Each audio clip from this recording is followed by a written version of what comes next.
What's going on, guys? Dr. Shaq here. Welcome back to another vlog. I started vlogging more to capture some of my travels, and for my very first series, I visited Japan. Today, we're going to be exploring certain districts of Tokyo, mainly Asakusa and Akihabara. We also visited a TeamLab's excursion, which was breathtaking. Let's get right into this, but first, if you're new, definitely consider subscribing. Day 2 of Japan. We are currently in Ginza, Tokyo, and it's 4:30 a.m. The jet lag is crazy, so that's why we're up so early. And honestly, I'm just going to hit the gym, see how it is. Nothing better to do anyway. We literally woke up at 4 a.m. not by our alarms, but by the sun. Sunrise happens way earlier here than in America, which is something that we weren't used to. There was a good amount of traffic on the highways. I mean, it's a city after all, but still, at 4 a.m., really?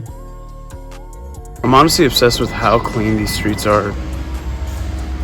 Dude, if my key fob works here, that'd be crazy. It says anytime and anywhere. See? No way. Alright, I just got done.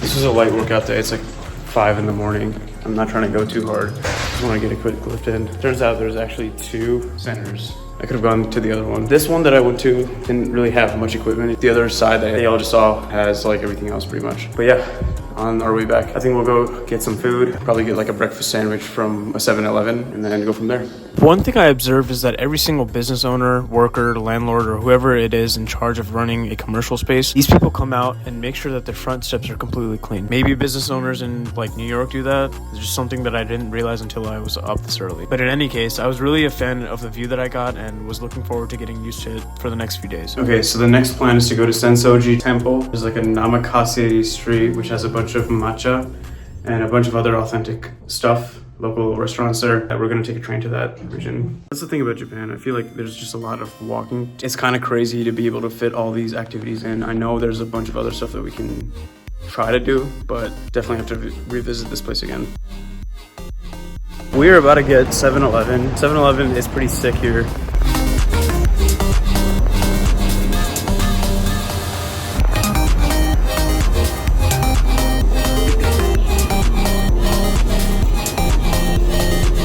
Give us howls whenever we're buying something from any store, really, just so that we can wash or like clean our hands after we're done eating.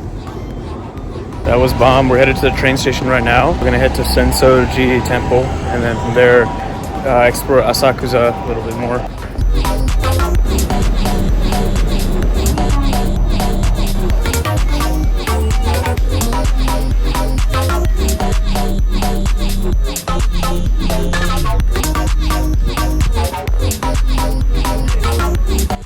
We're currently going to the temple.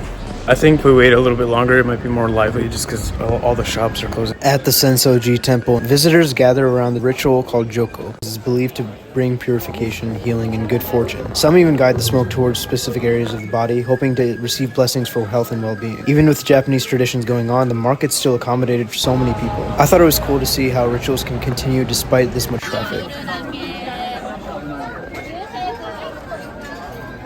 It's very lively here.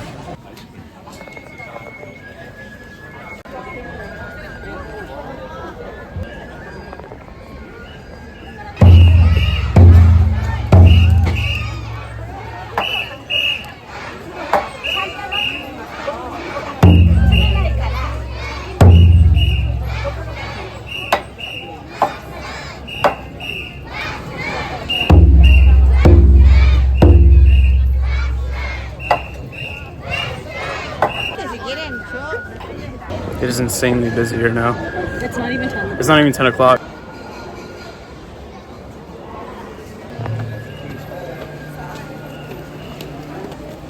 Here's what is known as an omikuji station. This is where visitors draw traditional Japanese fortunes. You essentially just pay 100 yen, pick a numbered drawer, and receive a fortune about things like love, health, travel, and luck. Japanese temple gardens are designed for reflection and peace. In a lot of these temples, there's a nice balance between trees, stone, and statues. Along with the nature and statues, structures like this bronze Hakyuin-to symbolize Buddhist teachings, prayer, and spiritual protection. Not to mention, they serve as a place for beautiful koi pond.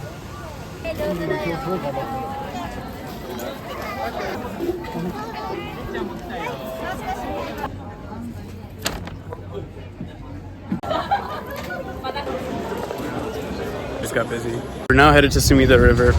Skyline that we'd like to see. Head to the Skytree right after this. I think this is the first place that we enter where it's like residential areas. People living in apartment complexes and stuff like that. This is Tokyo Skytree, standing at over 2,000 feet and offering incredible panoramic views of Tokyo. At the top, you'll be able to see all of Tokyo, but before getting onto the elevators, as you can see, there's a bunch of little outlets for shopping and restaurants.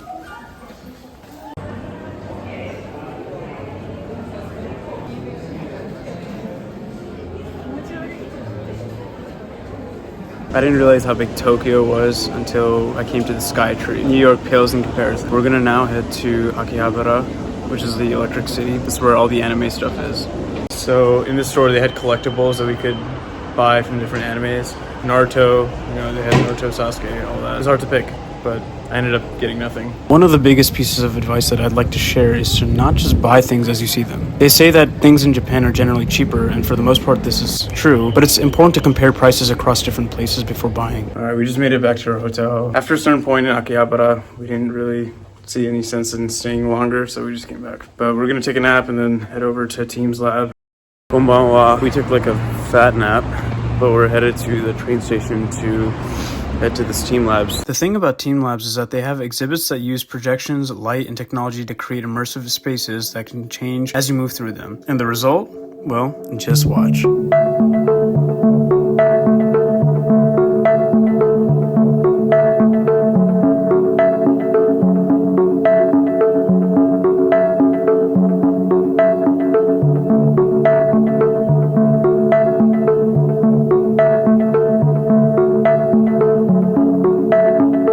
If you made it to the end of this video, thank you all for your support. If you like the content, leave a like and subscribe if you're new. I always like keeping it real. Peace.